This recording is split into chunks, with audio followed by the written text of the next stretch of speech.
Olá, povo lindo de Deus, meus aluninhos que estão acompanhando esses vídeos que são aulas sobre a graça de Deus, sobre a palavra de Deus. Eu sempre falo para vocês o quanto eu valorizo aquela pessoa que se dispõe a ensinar a palavra, quando a Bíblia diz aquele que ensina, que haja dedicação ao ensino. Essa dedicação que a Bíblia fala é que aquele que ensina tem que mergulhar na palavra de Deus, mergulhar bem fundo para extrair aquelas pérolas que estão bem lá no fundo mesmo. E eu gosto de fazer isso quando eu me denomino professora. Eu gosto de fazer isso, não de ler textos bíblicos aleatoriamente e trazer para vocês. Não, eu quero, mesmo que seja um texto, um versículo, mas eu quero mergulhar nesse texto. E falando em mergulho, o apóstolo Paulo fala que nós devemos ser lavados pela lavagem da palavra. Vocês querem ver o texto que eu escolhi para mostrar para vocês isso? Se encontra em Efésios capítulo 5, no versículo 25, um texto, diz assim: maridos, amai vossas mulheres, assim como Cristo amou a igreja, e a si mesmo se entregou por ela. Para quê? Por quê? Para que a santificasse, a separasse para ele, né? Tendo-a purificado por meio da lavagem por água pela palavra. Então, lavagem por água é a mesma coisa. Mas essa lavagem por água, o apóstolo Paulo diz que é pela palavra. O que Paulo tinha em mente ao dizer que a igreja é purificada por meio da lavagem pela palavra. O que o apóstolo tinha em mente ao dizer o que ele diz? Porque o ritual judaico era de lavagem exterior, né? O ritual judaico de lavagem exterior, que era chamado de ablução, que no outro vídeo eu errei a pronúncia, falei oblação, mas a gente erra mesmo essas palavras. A palavra certa é ablução. Essa lavagem era feita no cordeiro antes de ele ser imolado. Ele passava pela ablução, que é a lavagem por água. E os judeus tinham esse costume da purificação na hora da refeição. Não era uma lavagem de mãos comum.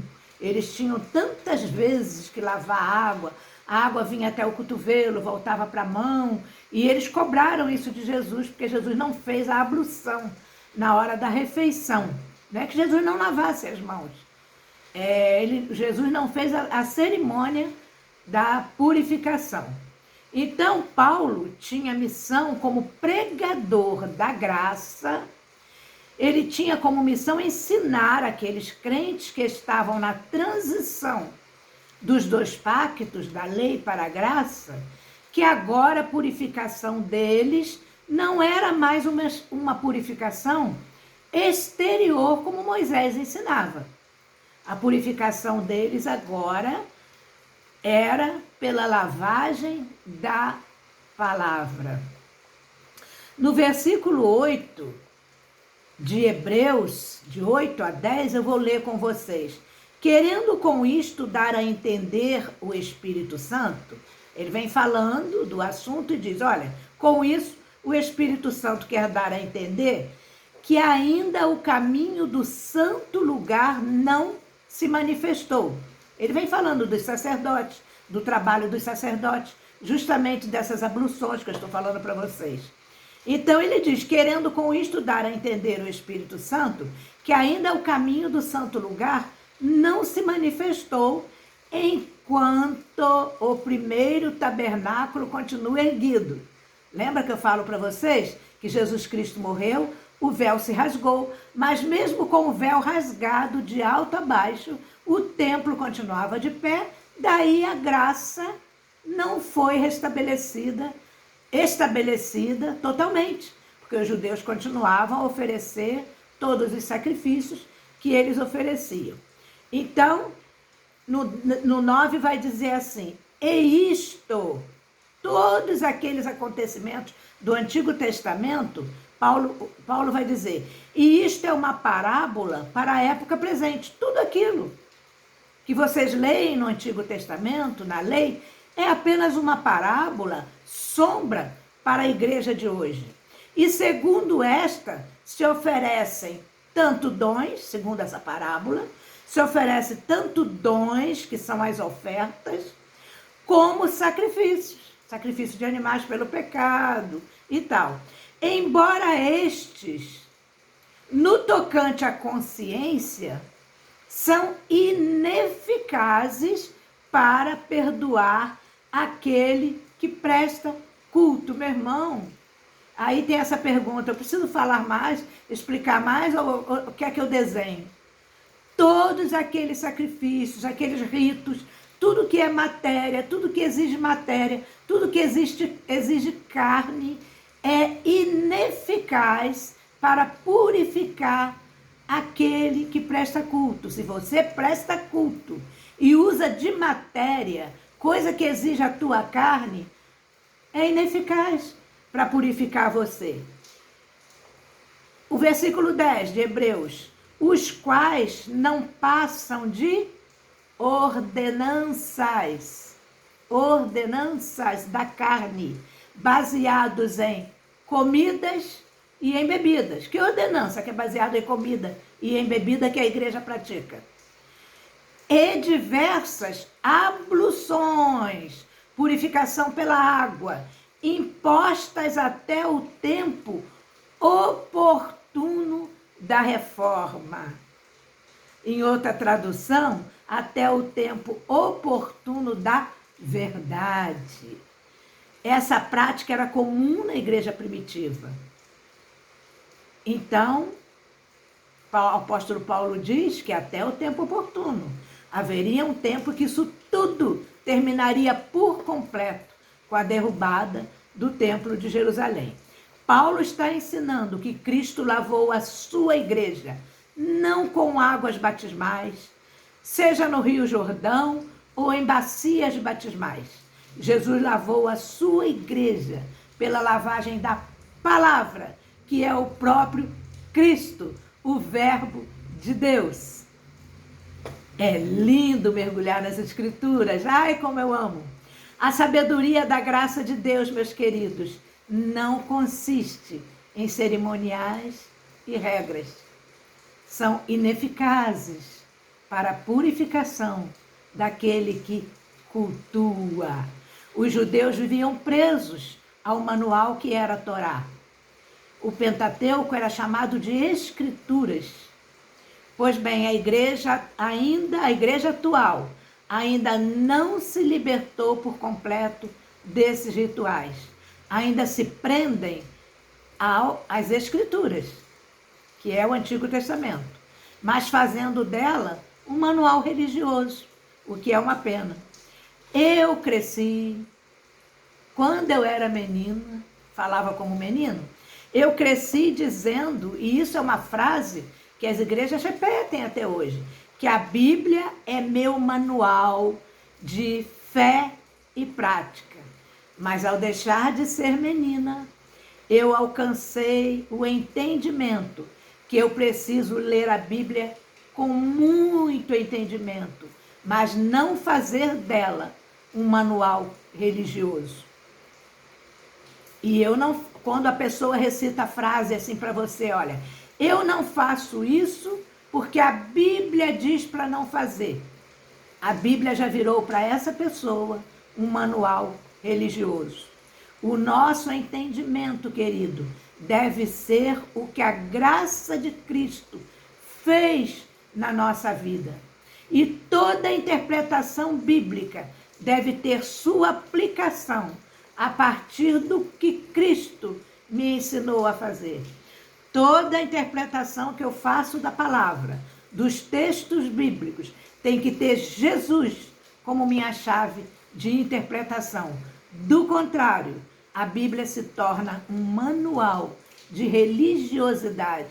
Como eu vejo pregadores fazer isso. Porque a Bíblia diz isso. Porque lá no Gênesis diz isso. Porque lá em Jó diz isso.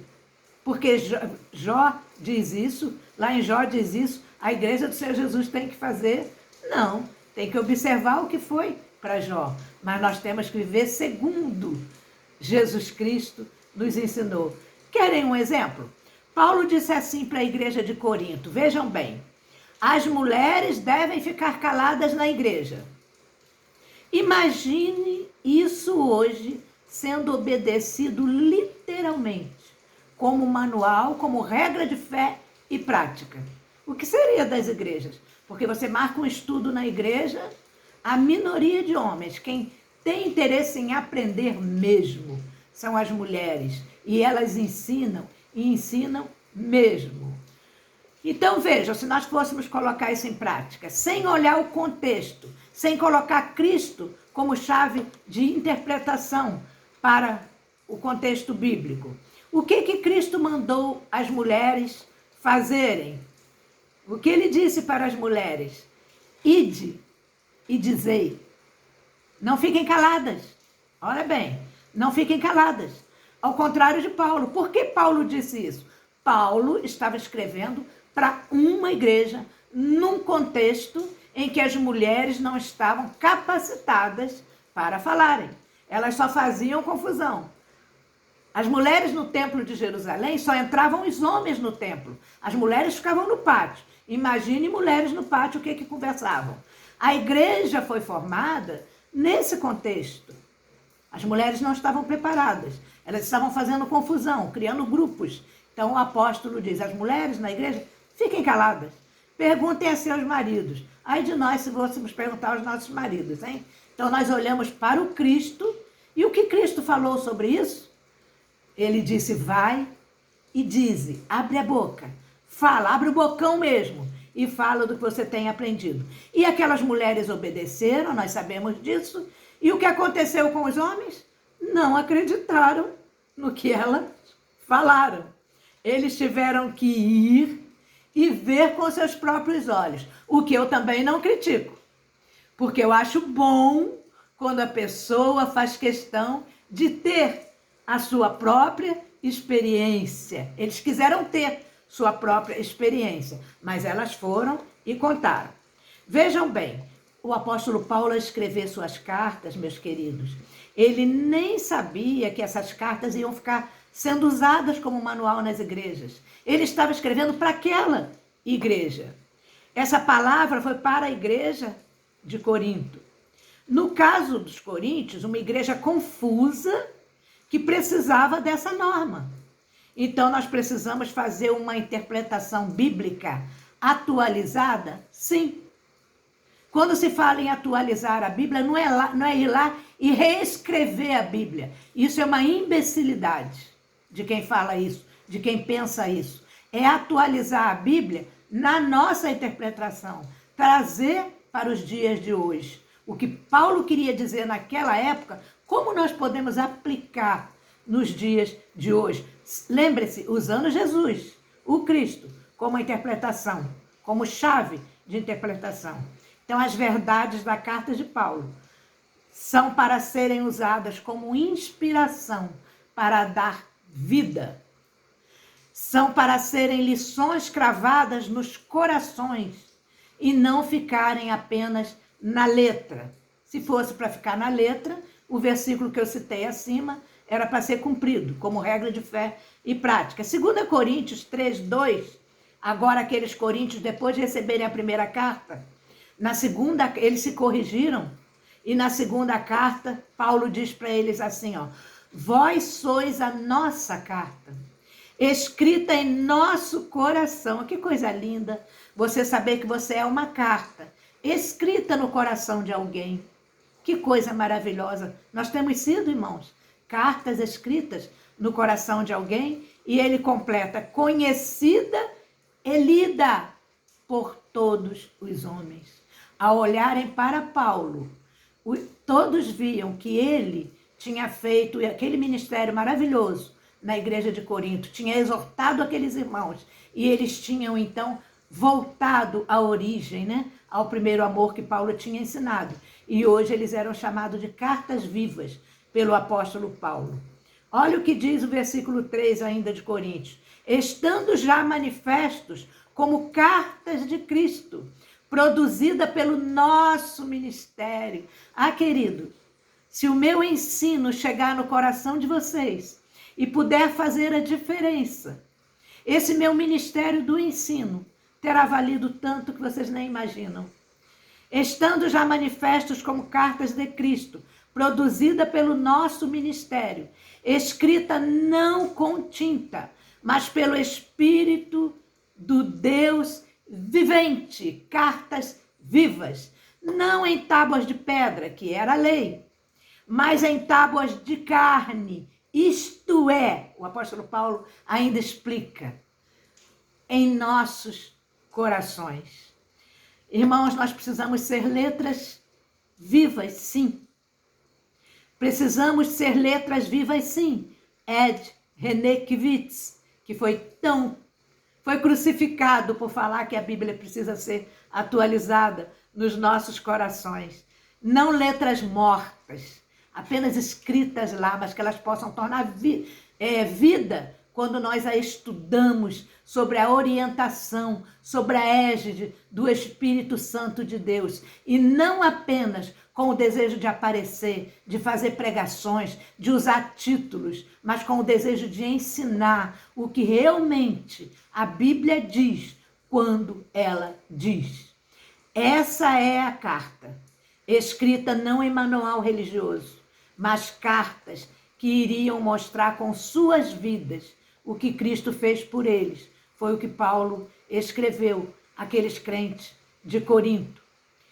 Mas para entender isso, nós precisamos ter um nível em mestrado. Como Paulo disse, não tomem susto. Como Paulo disse em Hebreus 5:11, eu sou mestrada em teologia, mas não é desse mestrado que Paulo está falando. Paulo está falando no mestrado, no entendimento da palavra, que muita gente formada, muitos pastores não têm. Olha o que Paulo vai dizer. A esse respeito, tenho muitas coisas que dizer e difíceis de explicar, porquanto vós tendes se tornado tardios em ouvir. Não é que Paulo tivesse dificuldade em explicar, mas difícil de explicar porque eles eram tardios em entender, como hoje. Pois com efeito, quando devíeis ser mestre, não sou eu que falo que tem que ter nível mestrado para ensinar ou para entender, é o apóstolo Paulo que fala. Quando devíeis ser mestres, atendendo ao tempo decorrido, o tempo decorrido que vocês já são cristãos, vocês já deviam ser mestres na palavra. Vocês ainda têm necessidade de que alguém vos ensine de novo. Assim vos tornastes necessitados de leite e não de alimento sólido. Ah, meus irmãos, quanta gente no púlpito das igrejas ainda precisando de leite, porque se você falar uma palavra mais forte, eles desabam, eles te expulsam logo da igreja, se você falar uma palavra mais forte. O propósito do evangelho nunca foi nos prender a páginas escritas. O propósito do evangelho é que o próprio Cristo, e do próprio Cristo. O propósito do evangelho, que é o próprio Cristo. O evangelho é o próprio Cristo. É que eu e você, nessas páginas das Escrituras, encontremos as chaves para nos libertar de todas as algemas, porque evangelho da graça é liberdade.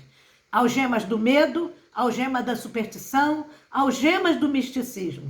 Tanta gente que já leu a Bíblia tantas vezes, sabem tantos textos de cor, mas não sabem dizer onde fica o amor, que é a verdadeira mensagem do Cristo. Não adianta uma vida religiosa se você não vive o amor. Não adianta você ir a todos os cultos e não visitar um irmãozinho que está impossibilitado de ir a um culto. Não adianta você cumprir a lei de Moisés entregando o seu dízimo. Se você vê um irmão, um vizinho necessitado e você não socorre, porque o dinheiro está lá no envelope para ser entregue na igreja. E chega lá e ainda dizem que você está entregando ao Senhor. Entregar ao Senhor é se você ajudar a um necessitado. Paulo estava dizendo, gente, eu trouxe uma informação. Deixem essa informação penetrar em vossos corações e se tornar em prática.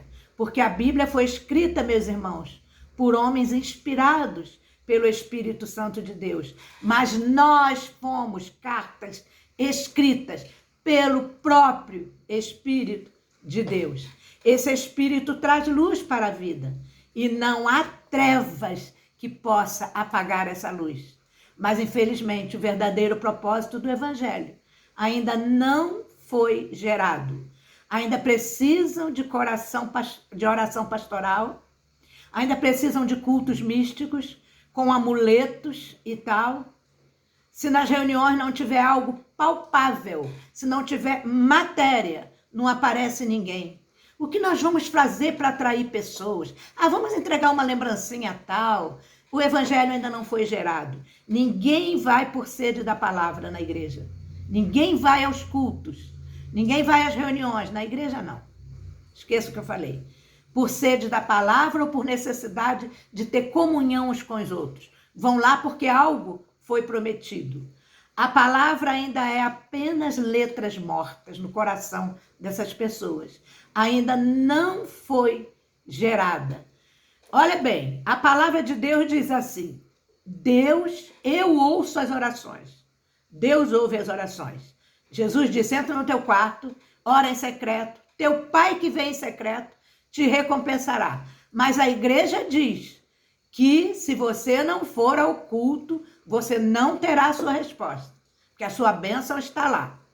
A palavra diz que cada um contribua segundo propôs no coração, mas a igreja diz que se você não der teu dízimo, o devorador vai na sua casa. E o pior, o mais inteligente, eles ainda transformam o gafanhoto devorador lá de Israel em demônio. A imaginação é tanta que eles dizem que se você não dizimar, o devorador vai na sua casa e ainda transformam esse devorador, esse gafanhoto, em demônio. E o pior de tudo, você acredita. E sabe por que você acredita? Porque a palavra ainda não está gerada em você. Você ainda não é carta viva. Quem tem o discernimento, irmãos, é cada um de nós. Porque nós somos a carta viva de Cristo para esse mundo. Viva na graça, meu querido irmão.